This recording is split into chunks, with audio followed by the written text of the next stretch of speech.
You know, people get famous for a lot of crazy reasons today. It seems like everybody's getting famous for doing nothing. A lot of people have reality shows, and they've got this formula where they take a bunch of single, attractive, crazy people, put them in a house together, give them some alcohol, create some drama, and all of a sudden they become celebrities. And everybody wants to take their picture. Everybody cares about what kind of toothpaste they use. It's crazy. It's nuts. And they're famous for no reason whatsoever. All of a sudden they become really big deals.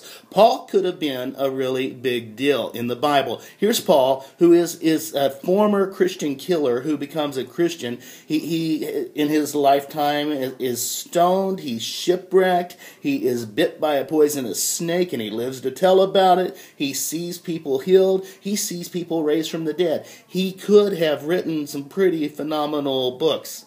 Wait a minute, he did. He could have been on his own reality show, and it would have been really interesting. He could have been a big deal. He could have drawn a lot of attention to himself, but he refused to do that. In 1 Corinthians chapter 2, he talks about how he is coming to the world and how he presents himself. And he says this in verse 1, "My brothers and sisters, I did not pose as an expert with all the answers. I did not pretend to explain the mystery of God with eloquent speech and human wisdom.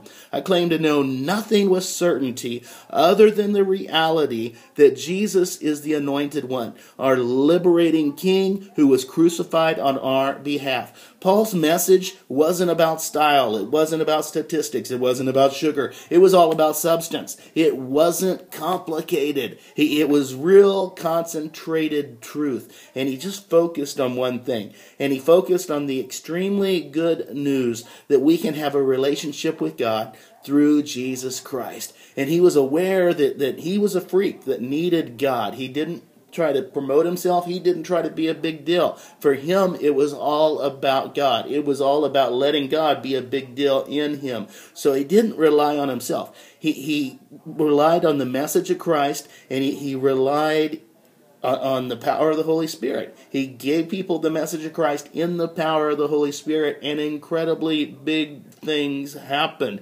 He relied on God's Spirit to demonstrate God's power, and that's what it's all about. It's about getting out of the way and just letting God be the big deal. Letting God be the big deal in your life. It's not about reality television. It's not about drawing attention to ourselves. It's about letting God do amazing things. And when we do that, we realize that he has some pretty big deals in store for us. He has some pretty big stuff in store for us. In chapter 2, in 1 Corinthians, in verse 9, it says this, "No eye has seen and no ear has heard, and it has never occurred to the human heart all the things God prepared for those who love him."